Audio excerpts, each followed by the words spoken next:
This is episode 13 of This Is Us 2 with Mary and Blake. Hi, Shelley. It's Rebecca.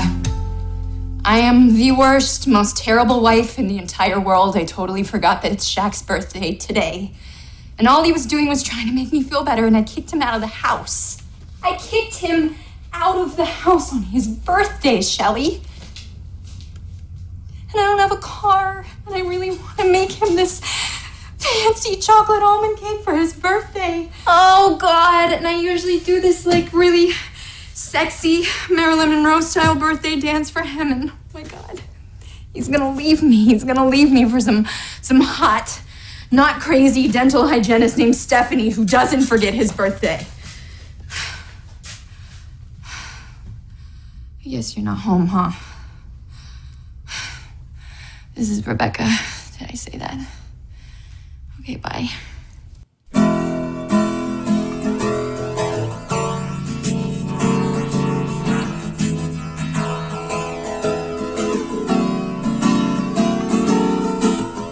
From Cranston, Rhode Island, welcome to This Is Us 2. It's a podcast dedicated to This Is Us on NBC, so sit back, relax, and let's all have a good cry.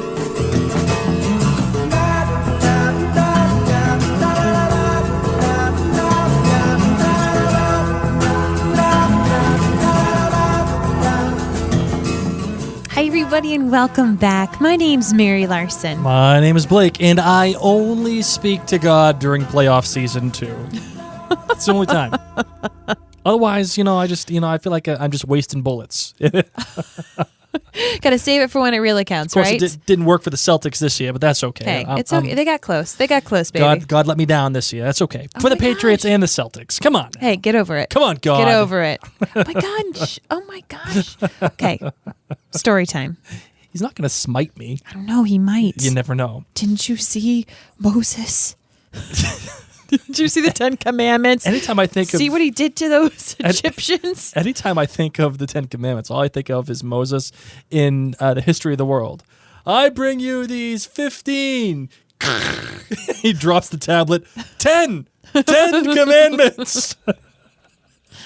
Oh, Mel Brooks.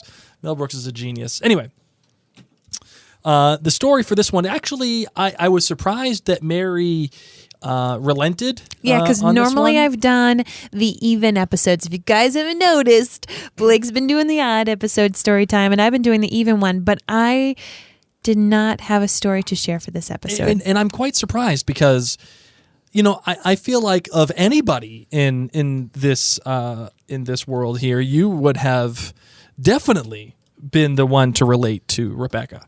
But okay, no problem. I wasn't thinking Rebecca in this episode, and I think that's why. I was thinking mostly Dr. K. Oh, yeah, okay, well, that makes sense. And so I was thinking of your dad. Well, that's true. And speaking of my dad, like Dr. K, my dad lost his wife, otherwise known as my mother. After just about 29 years of marriage. Back in the lonely days of 2002, I was 18 when I lost my mother. As a kid, I remember, well, I wasn't a kid, but I was younger. I remember being sad. I only cried once during that whole period. I was in college. It was my freshman year. And my English professor told me on Valentine's Day, which is the day that my mother died, said on Valentine's Day, make sure, and she was a woman, she was an older woman, she said, make sure you call your mother, call your sisters or whatever, but make sure you call your mother and wish them a happy Valentine's Day to all the students. Yeah, it was your freshman year, so this is everyone's presumably first year away from their moms. Right. So I did just that. I called my mother because my English professor said, hey, you should do this. And I thought, that's probably the right thing to do. And I called my mom, and they were at a restaurant, my mom and my dad, down in Florida. They vacationed there. They have a condo down there. And my mother was very happy to hear from me, especially her son, the first time going away after 18 years, being in college, and here's her grown boy calling her on Valentine's Day, wishing her a happy Valentine's Day. And I was very proud of myself. I thought I did a good thing here. And I hung up the phone, figuring, no problem. We'll talk to Mom.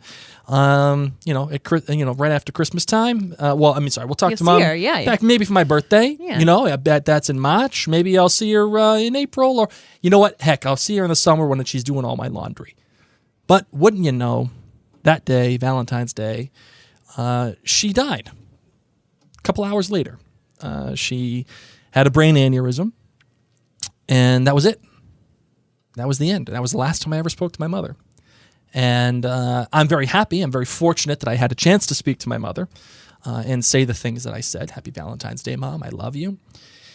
And as hard as it was for me, I think it was even harder for my dad.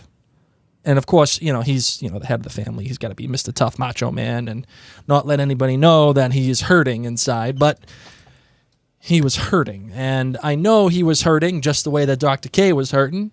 Oh my God, because it was like looking into your dad's house watching this episode. Right. As a matter of fact, all my mother's clothes are still in her closet. Folded.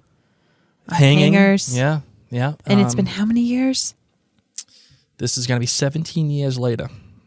And, of course, my dad has moved on. He's remarried.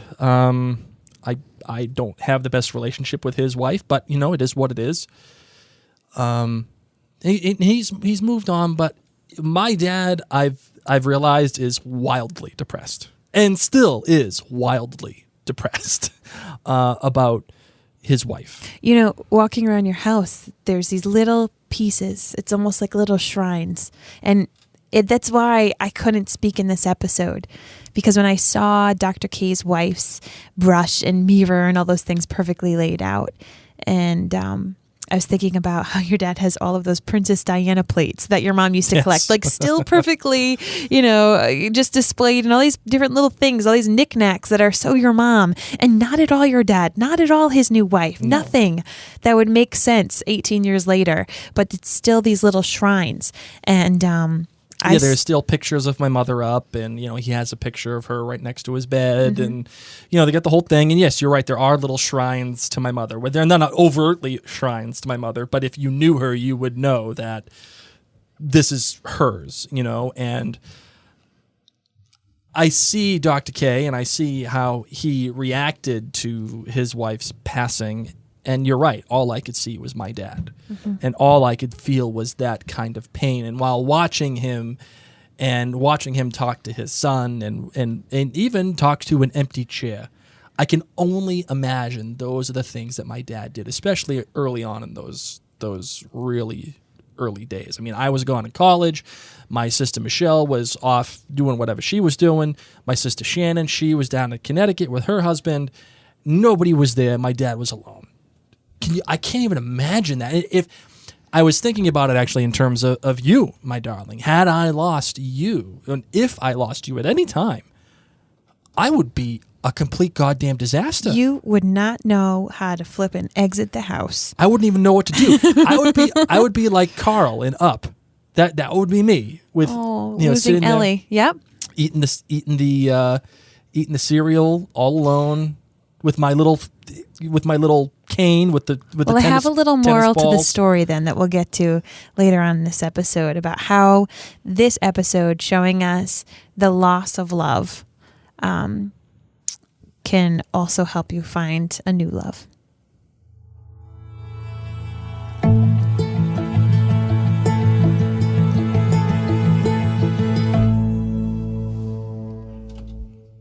All right. So, of course, this episode, we want to get into the details and know who, what, where, why, when, how. All right. Title was The Big Day. We obviously all know what that means. Referring to the childbirth. Which is so cool because we're recording this on the birthday of our second child, Felicity. Which is, yes, you're right. I know. Yes. This was a big day for us, too. Big day for us. Felicity, otherwise known as Outlander Baby. Yes. She was... May or may not have been conceived on the episode of The Wedding. And was given birth on the season 1 finale date. We were in the hospital watching her. We're watching the finale on an iPad with little baby Felicity in the pram. We're nerds. We are total nerds. Who directed this episode? The director was Ken Olin. His previous episode that he directed was The Big 3. Love. And the writer was the showrunner, Dan Fogelman, who has written the pilot, The Big Three, Kyle, and The Pool. And also another lady, Laura Kinnar, who actually, this is her only writing credit she has. You know, she just wanted to dip her toe in. That's it. I mean, who knows? And you never what an episode Yes. to dip your toe into, Right? right? I mean, I'm sure that a lot of this credit has went to Fogelman. I mean, he is the showrunner; he's putting it all together. But I mean, for this lady to have this episode that's a big deal. My darling, Yes. what do you think about the Lemonade rating? What are you giving it? Okay, on a scale of 1 to 5, What are you giving it? I'm giving this episode a full out 5. Wow! Yay! 5 glasses of lemonade. How about you? You want to know something? Yep. I'm giving it 5 too. Yay! Just like that. A winner. The first 5 of the season, the first 5 for me. Wait, for you This didn't Is even give Us. the premiere 5? I gave it a 4.9. Oh my gosh, this is the first 5. This is the first 5. I am so glad you did that little ringy ring. Not only that, it is, in my opinion, hands down the best episode of This Is Us yet. Obviously, full stop. I mean, there's fact, not opinion. Wow. Best episode of This Is Us so far. And the big 3 weren't even in it. and I think that's Except why. in infant form. Oh my gosh. Oh, whoa, you just said something sacrilegious. Well, no, it's not sacrilegious. It's not even a hot take. And I don't mean that because they weren't in it, that means it's great. What I mean is it focused itself. Gotcha. Okay, but you know, I don't want to. It's part of my good, bad, great. Okay. So the why don't you give GVGs, it? Okay. the GVGs, the good, bad, great for this episode. I love love. I love love in all forms. And this episode showed us 3 very different marriages and the trials that they were going through in their love, how they were able to find themselves, find each other, and find other members of their family. Just all the love, the loss of love, how it's literally like this black hole. You know, people lost a child. The other couple, you know, they weren't even able to conceive a child, and their love went on holiday for a little bit. And Dr. K, of course, lost his love. So I just love love in all forms. And I was happy that we were able to see it across the board in 3 very different couples at 3 very different stages of life. My bad, Miguel. Shame. Okay. Come on now. Okay. Seriously, the only time I have liked Miguel in season 1 so far was when he was putting up inflatable Christmas ornaments. That was great, Miguel. Aside from that, you've been flirting with the secretary, telling Jack it's okay to flirt. Right? Shame. We know that you in the future marry Jack's wife, you creep. Shame. And then, okay, you then convince Jack to come out and play golf because you know what? Let's leave the wife. You're going to have a baby coming. Let's find more excuses to stay 4 hours away, possibly 5 hours away from your kids. Shame. Seriously, Miguel? You're my bad. Okay. He's still your boy, though. He may be your dad, but he's still your boy. Okay, my great. Jack and Rebecca not only, you know, saved Randall's life, gave him this wonderful family, who knows where he would have ended up, but they most likely saved Dr. K's life that same day as well. And I thought that was really, really cool. So how about you? What was your good, your bad, your great? I've noticed that my good, bads, and greats, as has for all the podcasts that we do, I focus more on a macro level in terms of writing and how Oh, you get wicked deep. and how the story is constructed, as opposed Yes. to like your boy Miguel. He is your boy. He's not my boy just because he has inflatable Christmas ornaments. You officially called him your boy last episode when he did have the Christmas I said that's the ornaments. only moment he's been my boy. Anyway. But, you know, regardless, I don't think that I have a bad for this episode. I think I have a good, great, best, as a matter of fact. And I'm going to go macro again here a little bit. And I'm going to say the good was kind of what I alluded to earlier, which is the story staying back in time. This is the first time. Right. The episode completely stays, for In the the most past. part, in 1980, although it does have a little bit of a flash forward at the end of the episode when it's Father's Day and Jack is drinking the cup. But And they're watching the home movie of Rebecca. but Yes. you know, for the most part, everything stays in 1980, and that is what makes it just right, because it sets itself on a specific set of characters. Mm-hmm. And another thing that happens too is that it doesn't have any of these not stupid, but just overtly crazy twists that This Is Us has so far been known to do for me. And it's funny because Dr. K says life already has enough twists. And he's referring to Empire Strikes Back, Star Wars. But I think it's almost a meta commentary on the show itself, because I always think that the show does better when it stops trying to shock us and it's trying to, hey, look at this. William is gay. Like, even though that wasn't a shocking twist, it's just throwing it out there. Yes. You know what I mean? And by focusing on those marriages that you talked about and focusing on the core of the emotions and everything that the characters led the story to go to that place, the show did very well in taking its time and allowing it to stay in one place, in one time, and focusing on the relationships. I think that did extremely great. But the actual great was Ken Olin himself, the director. Okay. And I say that because he has this natural ability for camera movement. And this is going to be like, this is a hot take. It's almost Spielbergian, the way he moves the camera. Okay. It's very natural. It's he focuses on things that you need to know as a viewer. So, for example, when Rebecca was talking on the phone, as we played earlier in this episode for the podcast, you know, he's focusing on Rebecca, but he's moving the camera in and out, left to right, and when she's talking, you see he makes it a point to show you that the cord is wrapping around her belly, even highlighting even more of the fact of how pregnant she really is. And it moves from her face down to her belly, back up the cord, onto the phone, back off the phone, over the cord again, onto her belly. It was just great movement. And he also did it too in Rebecca's, in Mandy Moore, by the way. Fantastic monologue as she's speaking to her unborn children. And she's laughing and crying and being happy and saying you're all going to have different laughs. Olin uses this great shaky cam where you as a viewer are just as unstable as Rebecca is. His camera movement. It was like a home video, Yeah, kind of like what Jack was doing. Exactly. So not only are you looking at it from Rebecca's point of view, but you're having the shaky cam and he's following her. He's tracking her face, but it's still, she's going in and out of the frame. And you, the viewer, are Jack's camera looking at Rebecca. And that is just freaking awesome. That was great. What great, was your great best? stuff. But my best,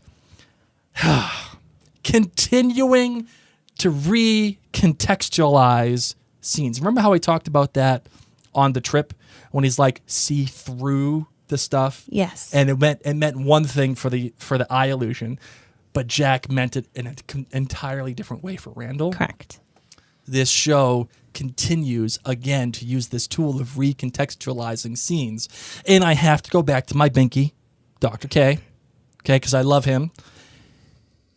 His recontextualization of the lemonade scene is a perfect example of what I mean by recontextualizing.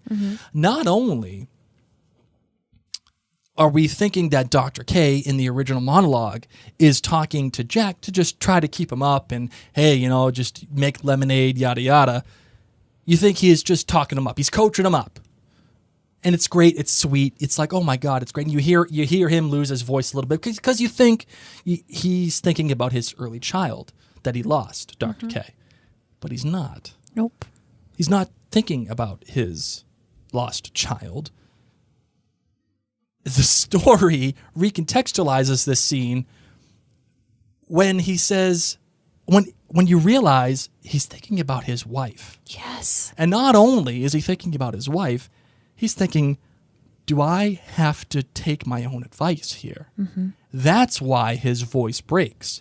That's why he's having such an emotional moment. Because he just had a conversation with his son about trying to move on, and he's even threatening his son to not see him ever again if he continues to keep pushing him on this. recontextualizes not only the monologue, but everything that you thought about that monologue. It has another layer now. Unbelievable. And also, of course, the low-hanging fruit being the birthday part. And you think, oh, it was this sweet moment between two lovely people. And it was, but it wasn't either. But earlier that day was not. It was a shit show earlier in the day. Watch your mouth. Sorry. It was a complete disaster earlier in the day. Go. And the reason why that he has a terrible towel is because she buys it for him at a liquor store. Right? I get it. And another piece of good low-hanging fruit here, too, is recontextualizing the cigarette that the fireman Joe gives to Jack. Oh my gosh, right? You think at the time, oh, it's just a reveal that this is in the early 80s. And yes, that's the way that it is. But it's not. That cigarette, as he puts it in his mouth and lights it up, is him almost giving up on the idea of saving his marriage. That cigarette represents much more than just, hey, have a smoke. Right? Yes. So the fact that the show keeps doing this in a way that This Is Us can only do, for the most part, just really good stuff, man. Really great writing. So I really enjoyed this episode. I agree. You said you had one sneaky bad. Oh, the sneaky bad. Okay, the sneaky bad. It was actually spending time with the fireman. Yeah, I have a feeling that maybe that means we're gonna have to see more of him. I don't know. I'm fine. No, really? I mean, they spent a good chunk of this episode on him. Yeah, but I think that was more of a thematic thing. Okay, I'm down with that. You know, I think that was just showing you all the different stages of love that exist. Yes. You know, between Jack and Rebecca, new parents soon to be, early on, relatively in their marriage, starting life anew. Dr. K with his wife, their marriage ending due to death, and now this guy over here, Fireman Joe, losing touch with his wife because they can't have children. They are in the middle of it, in the thick of it, and everything is falling apart. So I think it was just a thematic choice, and you know, it does shed light on the fact that Randall could have changed somebody else's life too. I mean, it gives good context to that. I think a really cool choice would have been to show William a little bit more, in how maybe his girlfriend. But he wouldn't have fit in this love theme. Well, yes and no. His girlfriend died. I think he was too high. He would have been too high to fit in this episode, right? Yeah. I think you're right. Here's what I'll say this. If we don't spend more time with Fireman Joe, I'll be okay, but I think this was just a little bit of not a waste of time, but time that could have been used better. I think it also had such an interesting bit of information about Randall. Like, think about it. Randall could have ended up with him. Right. Randall easily could have ended up with him. Poor Randall must have been the hungriest darn newborn ever. I mean, there's a long time for a newborn to go. And I'm so glad that Joe's wife spoke up and said, you need to get that baby to a hospital. That baby's a newborn. So let's talk about these couples. Sure. So we do have Jack and Rebecca, who are still very early newlyweds, you know, got their baby, got their lives going on. And a very typical thing happens. We have a pregnant, hormonal, about to give birth, Rebecca, who is sweet some moments, has her sanity in some moments, and then other moments it is all sorts of butterflies and cupcakes and, oh, this is just going to be the most wonderful time of my life. And other moments of complete anxiety and worry and just cray-cray. Just all sorts of cray-cray going up in here. I loved that beginning montage when Jack's like, I love seeing you pregnant. And she's like, yeah, it's great, huh? You like want to make quadruplets, you know? Yes. And then they were just so cute. They were so into each other. And then doing a smash cut to her wicked pregnant in bed saying, Jack, I need to pee. And then both of them, him helping her up. Yes. Oh my God. Just so realistic. And this is something that is really wonderful about this show. So many shows show pregnancy in such a different way. Mm-hmm. You know, with the wife just being cute and hungry. And that's really about it. And not the entire rainbow of emotions that can go on between she and her partner. I mean, it's really wild Right. what happens. It Right. is like TV channels of emotions. You can just flick through them, and you don't know what you're going to get with a pregnant woman. I'm speaking from my own experience. Yes. But I thought what was lovely was when she did realize what the date was, and Jack continues to earn points in my book, little check marks of being a great husband, because he doesn't once say, "It's my birthday. What Right. the heck are you doing, girl? Like, give me a flippin' break." He never once does that. Right. He just says, okay, he just tries his best to stay calm and knows the real situation is his pregnant wife is just a pregnant wife. Mm-hmm. And I just loved too that even when he was away from her, all he wanted to do was get back to her. Right. That this might be so hard for some people, and that's all he wants to do. It's funny because, I largely, I'd say nearly all the time, feel the same. Like, we may get in fights and we may argue or whatever. And a lot of guys will say, let's get out of the house. Let's go somewhere. Let's do something. And I always feel like Jack. I always feel like I just want to be around my wife. I just want to be around my kids. I know, like, things are, being stupid right now because of a stupid argument for whatever stupid freaking unknown reason why we're arguing about whatever. But I always kind of want to be around my wife, And the funny thing is here, too, that Jack as a character has, for the most part, been this really great guy. A guy that loves his family, loves his wife. We do see him dip a little bit into problem areas, and we see them struggling a little bit further on. But I think it's Mandy Moore, in turn, Rebecca, who has... Why have you called her Mandy Moore twice today? We've never done that. I don't know why. I'm sorry. It's because I pointed her out as Rapunzel from Tangled, I know, and you didn't know it. and I didn't know. I know. Now I can't help it. Now you're just like, oh, she's Mandy Moore. No, Anyway, Rebecca. I always I feel like Rebecca is, as a character, has had a much harder time, and she has to act her butt off in order to match the saintly nature of Jack. He's also not pregnant with triplets. No, but what I mean, is she has been given things to do, other than just be saintly and perfect, like Jack has been given. She's had to fight with Randall, and she's had to be possessed by demons. She's been more human than Jack. Right. Yes. And so, everybody loves Jack, and I get why. I understand. I often look to Jack and be like, that's the kind of dad or husband that I want to be. But I think it's Rebecca who has this really hard yeoman's work to do to make this show the way that it's going, right? You know what I mean? Yep.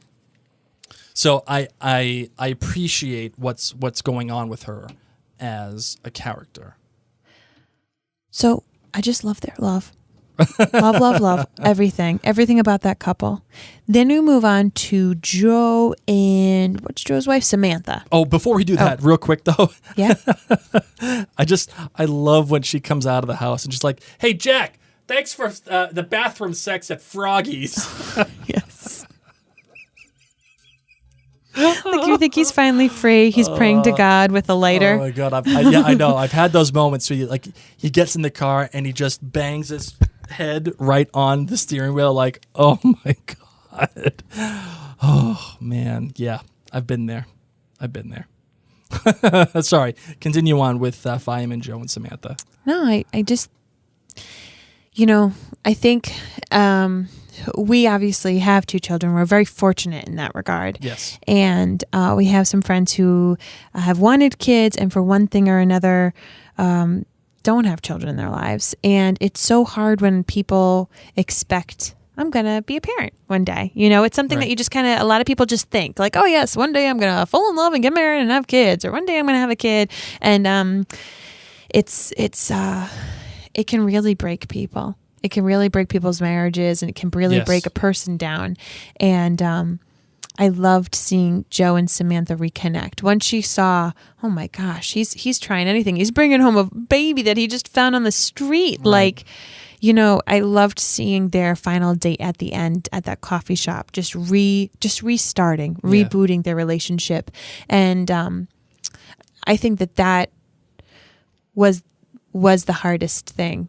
And that's what's weird is that these characters we may never see again. These characters are people we don't know or love, but what they did was the hardest, I believe. Well, maybe not. I mean, Dr. K getting over his wife too. Yes, I'm not trying to belittle it, but a lot of people don't make that choice that they did. As a lot of people, especially now, they don't. Yeah, they just say, screw it, it's done. They hit something hard and they're done. And I hope that it works for them, obviously. Yeah.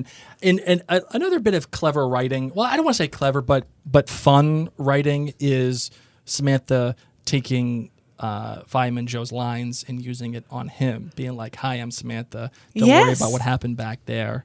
Would you like to get a cup of coffee? Just to show that she remembers it just as vividly as he did. Right. A really good recontextualization of that line. And a good use of that. I really liked it. And I was close to shedding a tear on that scene. I was, even though I wasn't a big fan of Fireman Joe. Right? I was close. However, what did get me to tear up is the conversation that we weren't necessarily privy to when Jack had to inform Rebecca that they lost one of their kids. Mm-hmm. Oh my God. Just in silence. And she started to break down and like, oh my God, you're lying. It can't be right. That's not true. Oh. Mm-hmm. Mm-hmm. And it's great to be privy to that conversation. And it's great to be privy to the conversation of her saying, I feel like we were supposed to have 3 children. I felt each and every one of them kick. And they had a big loss too. And their marriage, they kind of did it arm in arm through this loss. Mm-hmm. Mm-hmm. At least through the episodes we've seen so far. Right. And being able to see the fact that Jack brings up to her, hey, I have an idea. We can bring home 3. It's a part of me always says, let the mystery be, like Leftover style. Yes. But I kind of liked seeing that. I thought that was very nice. And Dr. K, just break my heart into a million little pieces. Right. We just can't get enough of him getting the sugary cereal that's going to rot the kids' mouths out. Ending up cleaning out the pills. I mean, realizing that he was thinking about ending his life and saying it out loud. I don't know look if at I your pills. Do this anymore. Yes. Oh my God. You had no idea about Dr. K. No, not at all. Gosh, and once again, like, this is us. We have no idea how sad some people are, how well people hide things. I posted something on Instagram today where I said, we just need to smile more. We need to say hi to strangers more. We just need to tell friends that we love them just because. Right. And I think because Dr. K was able to see this huge, wonderful Jack moment of taking in this child and making that lemonade, it jump-started him to see the world differently. And we get to see him, of course, cleaning out, putting things away, the hairbrush and mirror go away, and he actually has dinner with that lady who lives in a very fancy house. She had like a carpet on the wall. People are fancy if they have a rug on the wall. They call those tapestries, my darling. Fancy. Hey, let me see the rug on the wall that you got over there. How do you vacuum it? Oh my God, we grew up in very different economic systems, didn't we? What kind of? Wait, did you get the job lot? Oh my gosh! Why would you hang a rug on the wall? That is a tapestry. They look like rugs. Why would you hang a rug on the wall? Don't you remember from Indiana Jones and the Last Crusade when he goes into the castle? He's like, "I'm here for the tapestries." The tapestries? Not really. Wow, man. I'm surprised. I know, but that's what I do. Hey, so anything else? Well, do you have final thoughts? My final thoughts were, I loved this episode. It was all about love, and I'll be interested to see if the next episode spends its entire time in the future. That would be interesting. My final thought was, I actually had a listener of ours, not for this particular podcast, but for another podcast that we do, say, why the hell are you podcasting about this basic show? Oh my gosh. This Is Us. And I saw that. Wasn't it on my wall? I don't know where it was. It was on my wall. Was it your wall? I forget. Yes, it was a guy, and he wrote. Yes. On my wall. And we have done shows that I think are especially The Leftovers.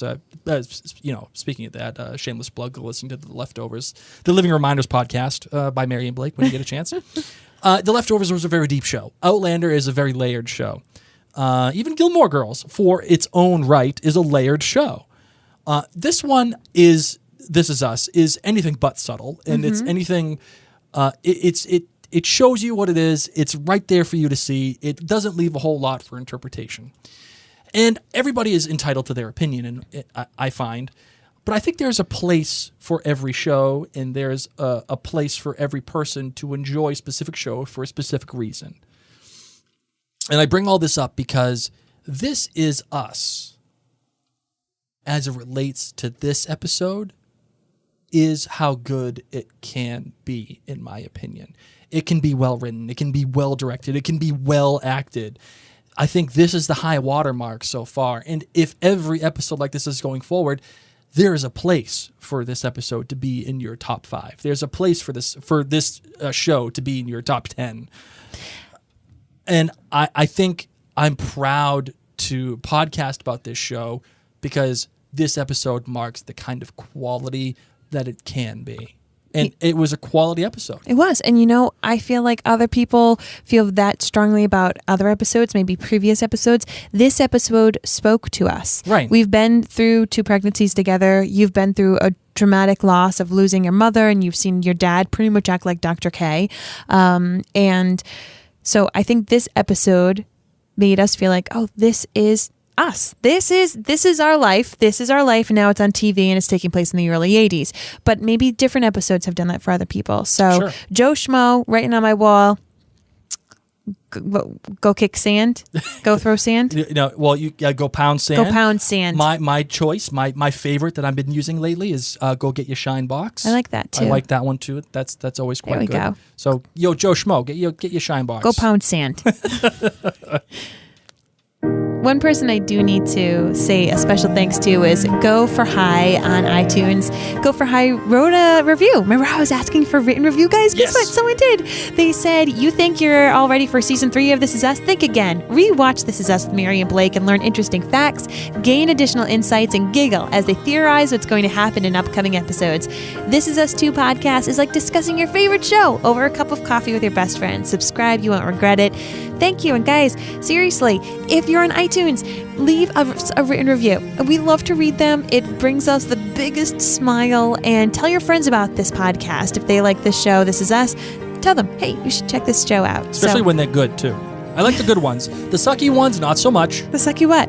Reviews? We haven't gotten We haven't gotten one yet. That's not saying please go do it. No. Keep going with Nonetheless, I'm Mary. My name's Blake. This is Us, too. We almost ran out of room in that one. It was close. But we're still going over. Now we went over. We're amateurs. Should I play the song again? No, thanks. Okay. Hold on. Shame. It's my new sound. I'm so proud of it. I'm so proud of my new sound. Land the plane, Helen.